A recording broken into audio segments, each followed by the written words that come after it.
To the half Mexican, half white man, it is okay that you never learned Spanish. You can still love your home language enough to learn how to say, Estoy orgulloso de quien soy, de donde residen mis raíces.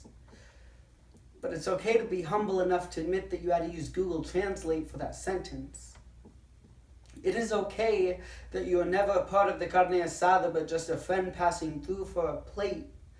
You didn't have a choice to never be taught your heritage, so you should never feel ashamed for trying to grasp at it through whatever straws you can get your hands on. No matter how light those hands may be, they were forged by the fires in our ancestors' hearts. That fire burning a longing into them for a new home, a new life, one in which the descendants have the privilege of not even knowing what they had to bear through to get here. You didn't grow up with Mamas Frijoles telenovelas on the TV or Spanish music playing on a Saturday morning, meaning it was going to be a long day.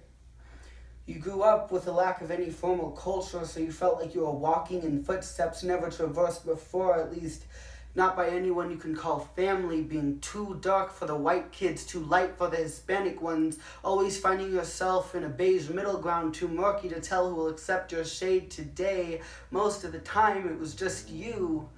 Sometimes it was no one. But over time you learned to accept all parts of you that came natural. You embraced the oddities about you that at one time were the reasons you considered yourself to be a mutt. So now you just wonder, why can't others see I'm white passing, so most people don't know I'm Hispanic until I assert that my identity won't be what I just appear to be, until I exclaim that you can't tell me that my tongue does not reserve the right to roll my R's. You can't tell me that cumin tastes like a home I do not belong in, and more importantly, you can't tell me to be ashamed of these things. I'm a white passing man, so it'd be easier to forget that my brown hair has roots longer than just my scalp. It'd be easier to ignore the pain of my people because we don't necessarily look the same. Let me repeat that. It would be easier to ignore the pain of my people because we do not look the same.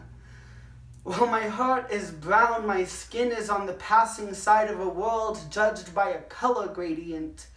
But the role I give myself isn't defined by these rules.